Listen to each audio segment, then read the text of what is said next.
All your favorite wrestling shows rolled into one.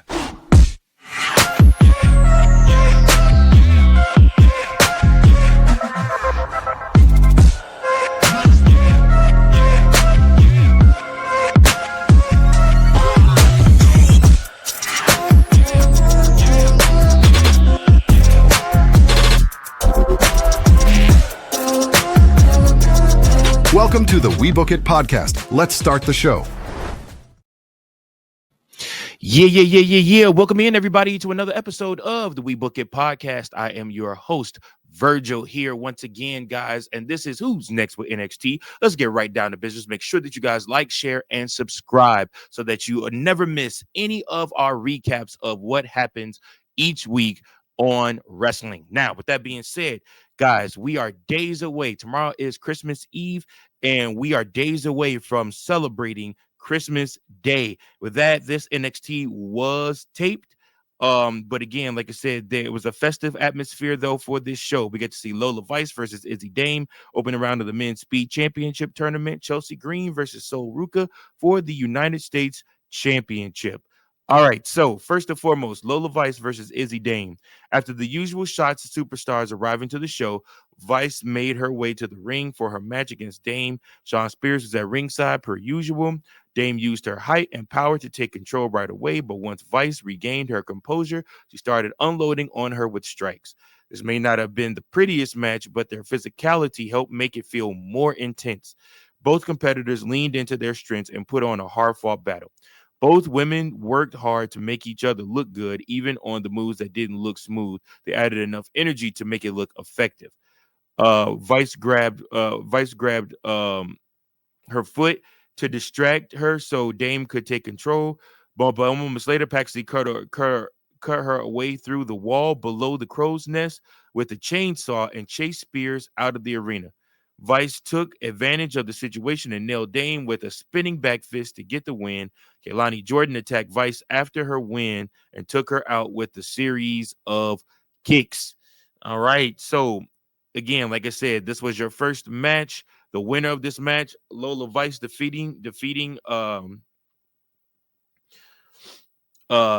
Vice defeating Dame. Like I said, this match was pretty good. Vice's little flurry of strikes looked good. The aggression looked real, and the way Vice transitioned into a rear naked choke was cool. So just some cool moments from there. Next up, we have the fallout from the big blunder from a week ago, where Thea Hail discussed her controversial title win.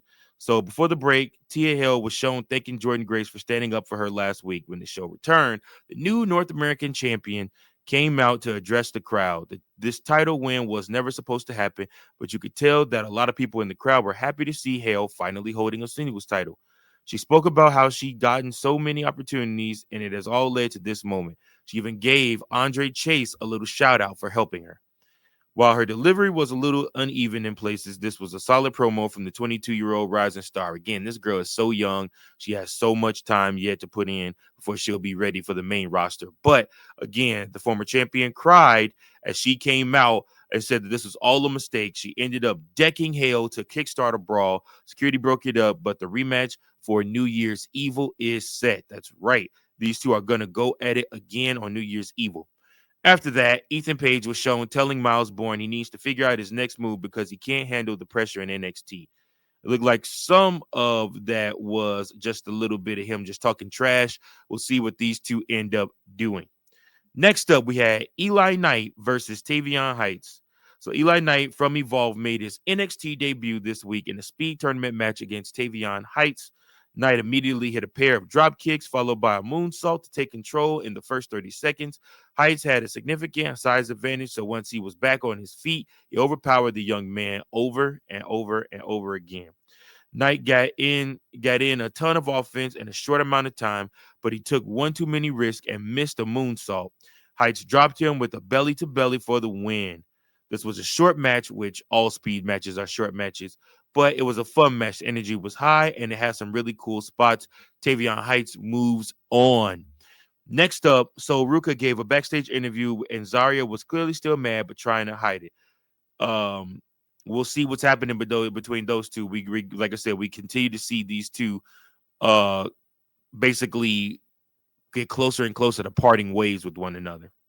Next up, we had Femi and Leon Slater, who are set to fight at New Year's Eve Evil for the NXT Championship. But this week, they had a face-to-face interview. Femi spoke about the dominant year he's had in 2025 and said he's going to continue ruling over WWE in the new year. Slater talked about how he got into wrestling at such a young age and knowing that his match against Femi is the biggest of his life. But both men did a decent job. This segment felt a little pointless. Like I said, it just wasn't. It didn't lead to anything. I mean, you get the same stuff from Obafemi all the time. Again, y'all, I do, people are going to say I'm hating on this. Obafemi is, I do believe, money.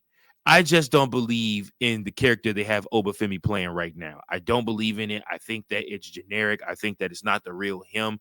I know that he doesn't actually have to speak in the Nigerian accent, even though he is Nigerian. I don't think that, he has to do all of the foolish things that they make him do with this character, with the stupid ass walk, and the garments that they make him wear out to the ring. Again, I would much rather see the more authentic version of him. We'll just have to see if they ever allow that version of Obafemi to come out. So next up, we have Ricky Saints trying to justify his actions. So Ricky and Javon met in the ring with Ava and a handful of security guards who were obviously never going to keep the peace. Saints tried to justify his actions, but Evans wasn't hearing it. He called Saints jealous of his success and said he isn't as good as he thinks he is. Evans recounted some of the recent accomplishments while saying Saints is already an afterthought. The young OG made a lot of good points and showed good intensity in this segment. Ava booked them in a singles match for next week in hopes of ending this once and for all, which we know ain't going to happen. But they are going to have to end it eventually because your boy Javon Evans is a free agent. So he is able to go to SmackDown. He is able to go to Raw.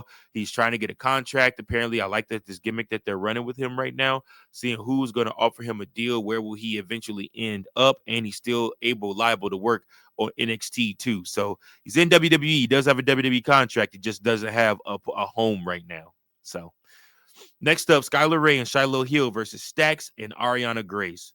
So LFG Season 2 winners Skylar Ray and Shiloh Hill took on Stax and Ariana Grace in a mixed tag match following the confrontation they had last week. This was billed as a gimmick match, so both teams brought out some Christmas-themed props to use during the fight. Hill and Ray interrupted Grace and Stax kissing under some digital mistletoe to kickstart the match. This was designed purely for comedy and entertainment while it was still a wrestling match and included some decent moments. It was by no means meant to be a 5-star performance. All four competitors brought enthusiasm to this bout, and the crowd seemed to have some fun with it, but it could have been used. It could have used a few big more spots, but it was what it was. The match ended with Hill and Ray defeating Grace and Stax. So, like I said, it is what it is, but I think this is a good way to distance Stax and Tony D, who Tony D is going for a serious character right now. Meanwhile, Stax is doing his love triangle thing. So good on them. Both of them have found homes and places to do what they need to do, and they are still getting seen and getting spotlight and getting time. So Andre Chase versus Lexis King is the next match. The second speed tournament bout saw Chase take on King. Chase was sporting a protective mask and did not have his students at ringside. Chase took control and scored a 1 count within the first 30 seconds. He kept King on defense until he was drilled with a super kick. King nailed a running knee to the back of Chase's head for a 2 count and escaped submission. It came down to the last 30 seconds, but King secured the win to advance in the finals. Again, a decent match. These speed matches are pretty fun. Like I said, they're fast-paced matches. You get what you get when you get them. And like I said, anybody that's good are able to do what they need to do within the time allotted. So we move on from there to the main event. One thing you wanted to notice, y'all, has anybody seen the Heritage Cup? That thing has went missing completely. Booker T mentioned it on this show, so is what it is. But next up, Chelsea Green is versus Sol Ruka. So this week's main event featured Ruka challenging Green for the United States Championship. Zarya, Ethan Page, and Alba Fire were all at ringside for their respective allies. Ruka started strong, and Green was struggling to mount any offense. But then the first couple of minutes, they made the best thing we saw in the entire show. Ruka is a star in the making, and Green is one of the most reliable performers WWE has right now. They mix their styles to give us a fun main event and highlighted both of their strengths. Green defeated Ruka when Zarya hit Fire and Green with a spear before Ruka hit them both with the Soul Snatcher to end the show on a high night. Moose showed up and attacked all ego toward the end of the bout. Fire helped Green take control and hit her finisher while the ref was distracted, which led to her getting the pin. Green keeps her belt. You keep So Ruka looking strong. Everybody goes home happy. And of course, Moose is coming after that North American Championship, which I cannot wait for him to win that belt. But hey, listen, this has been the recap of who's next with NXT. All in all, the show itself, I would say for a tape show, a C plus. Like I said, I mean, it served its purpose. You had a very fun main event. You got a couple of speed tournament matches out the way, and of course, you furthered the feud between Ricky Saints and Javon Evans, as well as getting everybody hyped up for the match for Leon Slater versus Femi for the NXT Championship. All good points. Like I said, show could have been better, but it wasn't terrible. I appreciate you guys for tuning in and for watching. Make sure that you like, share, and subscribe. Let me know your thoughts on this edition of NXT. And this has been Virgil with Who's Next with NXT.